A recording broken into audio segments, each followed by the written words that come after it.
नमस्कार दोस्तों, आज हम एक वैसे जीव के बारे में बात करने वाले हैं कि जिसका जन्म 6.5 करोड़ वर्ष पहले हुआ था और इसका पूरा पृथ्वी पर राज हुआ करता था। वो था डायनासोर। डायनासोर इस विशाल दानव का पृथ्वी पर से कैसे अंत हुआ और अभी इसकी कौन कौन सी प्रजातियां उपलब्ध है, इसके बारे में से पहले आप हमारे चैनल को सब्सक्राइब कर दो, नहीं तो फिर वीडियो बनाने का मन नहीं करता है यार। आप लोग वीडियो देख लेते हो और सब्सक्राइब नहीं करते हो। तो चलो स्टार्ट करते हैं। डायनासोर का अर्थ यूनानी लैंग्वेज में बड़ी छिपकली होता है। यह कशेरुक वर्टिब्रल जीव था जो बच्चे न देकर इस विशाल काय दानव अंडे देता था, जिसे 1842 ईस्वी में रिचर्ड ओवन ने इसका नाम डायनासोर रखा था। कुछ डायनासोर ऐसे थे जो शाकाहारी थे, वो बहुत ही शांत प्रवृत्ति का हुआ करता था, जैसे में एप्टोसॉर्स, और कुछ डायनासोर ऐसे थे जो मांसाहारी प्रवृत्ति का था, वो बहुत ही हिंसक प्रवृत्ति और खतरनाक प्रवृत्ति का था, जैसे ट्राइनोसॉर्स। यह ट्राइएसिक काल करीब 23 करोड़ वर्ष पहले की बात है से क्रिटेशियस काल यानी कि 6.5 करोड़ वर्ष पहले तक यह जीवित रहा। यह करीब 45 फीट से ज्यादा लंबा था, कई मानव से भी छोटा हुआ करता था। मेसोजोइक काल को डायनासोर का स्वर्णिम युग इरा माना जाता है। यह करीब 2 साल तक जीवित रहता था। वैज्ञानिकों का मानना है कि अभी पंछी के रूप में इसकी प्रजाति उपलब्ध है और यह पृथ्वी पर विराजमान है। चलिए अब हम जानते हैं कि कैसे इस दैव्य दानव का अंत हो गया इस पूरे पृथ्वी पर से, जिसका पूरे पृथ्वी पर राज हुआ करता था। कुछ भी संकट आने से पहले इसको वो मालूम पड़ जाता था, लेकिन इनका अंत कैसे हो गया इतना सब जानने के बाद चलो आगे बढ़ते हैं। इससे पहले आप चैनल को सब्सक्राइब कर लो।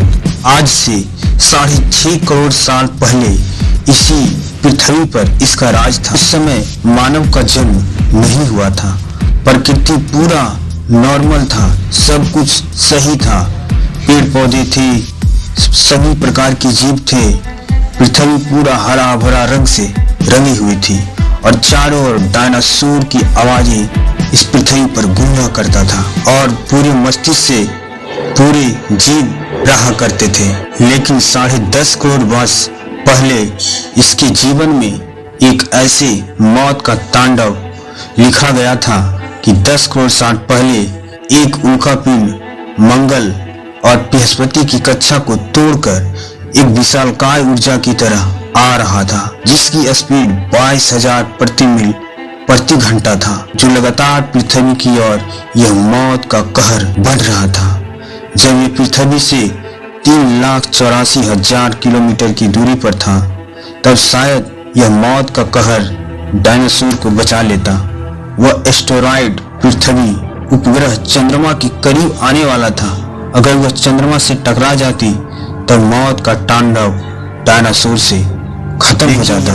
नियति को मंजूर नहीं था और यह एस्टेरॉयड चांद के बिल्कुल पास से गुजरकर निकल जाता है और यह चांद से टकराता है नहीं, और वहां से मुड़कर यह पृथ्वी की कक्षा में घुसना शुरू कर देता है। जब यह पृथ्वी के वायुमंडल में आता है तब उसके घर्षण से इसमें 70,000 गुना तेज ऊर्जा उत्पन्न हो जाती है और यह आग के गोले के रूप में बदल जाता है। इसकी स्पीड गुरुत्वाकर्षण बल के कारण इतनी ज्यादा हो जाती है कि करीब 5 मिनट में ही अटलांटिक ओशियन को पार कर लेता है। पृथ्वी पर पहुंचने से पहले इसके रोशनी से सारे जीव अंधे हो जाते हैं और वह कुछ नहीं देख पाता है कि दुनिया में क्या हो रहा है और उसके जीवन में क्या होने वाला है। लेकिन वह इस गर्मी को वह महसूस कर रहा था कि लगता है कि जीवन खतरे में पड़ने वाला है, और कुछ ही क्षण में यह उत्तरी अमेरिका के मैक्सिको की खाड़ी से यह उल्कापिंड टकरा जाता है और करीब 10 परमाणु बम की ऊर्जा के बराबर विस्फोट होता है। इस ऊर्जा से डायनासोर जो मैक्सिको के आसपास थे वह लिक्विड की तरह पिघल जाते हैं। इस टकराव से वहां के सारे मेटल धातु जो है वायुमंडल में बिखर जाता है और कुछ डायनासोर जो बच गए, जो एशिया अफ्रीका कॉन्टिनेंट के पास में थे या समुद्र में रहा करते थे, वो तो बच जाते हैं, लेकिन उसका भी मौत का तांडव कुछ ही मिनटों में शुरू होने वाला था। जो मेटल वायुमंडल में बिखर गए थे वह आग की गोला की तरह बरसने वाला था, जिससे जो जीव कुछ बच गए थे उस आग की गोला के कारण उसकी मौत का तांडव होना शुरू हो जाता है। और यह वायुमंडल किस तरीका से मोटी परत बना लेता है कि सूर्य की रोशनी यहाँ पर नहीं पहुँच पाता है, जिससे इस पृथ्वी पर जितने पेड़ पौधे थे और सभी जीवों का विनाश होना शुरू हो जाता है और धीरे धीरे सारे पेड़ पौधा और जीव जंतु मर जाते हैं। लेकिन इस विस्फोट से जो डायनासोर समुद्र की तरह इसका डर से भागते हैं, बचने के लिए उसका भी मौत का तांडव कुछ ही मिनटों में शुरू होने वाला था।